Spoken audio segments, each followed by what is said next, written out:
आजादी जी तहरीक हली आहे। इन आजादी जी तहरीक में उलमाए अहले सुन्नत जो किरदार आहे। इन खां अलावा दीगर जेके भी जमातूं तव्हां खे नज़र ईंदियूं उहे तक़रीबन उन्हनि जमातनि जा वॾा अंग्रेज़नि सां यारी निभाईंदे वफ़ादारी निभाईंदे गुज़रिया।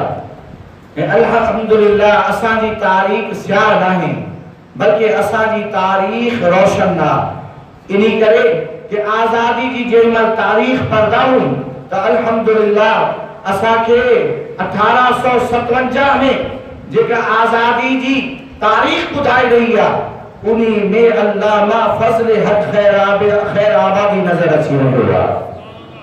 अल्लामा फज़ल हक खैराबादी रहमतुल्लाह अलैह वॾो आलिम दीन जनाब वाला मंतिक जो वॾो इमाम अल्लाहु अकबर हज़रत फज़ल हक खैराबादी रहमतुल्लाह तआला अलैह कट्टर अहले सुन्नत व जमात ही उहा शख्सियत आहे। उन्ही दौर में हिकिड़ो मसलो उथियो हो कि नबी पाक सल्लल्लाहु अलैहि वसल्लम जहिड़ी शख्सियत ॿी पैदा थी सघे थी या न, इहो मसलो उठायो वियो।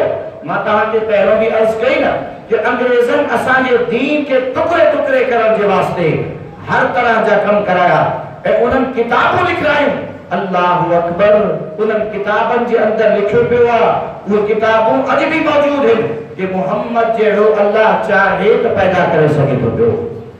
अल्लामा फज़ल हक खैराबादी रहमतुल्लाह अलैह जी गैरत कलम जागी ऐं उन्हनि इम्तिनाए नज़ीर यानी मुस्तफ़ा करीम सल्लल्लाहु अलैहि वसल्लम जहिड़ो अल्लाह न अॻे पैदा कयो न क़यामत में पैदा फरमाईंदो।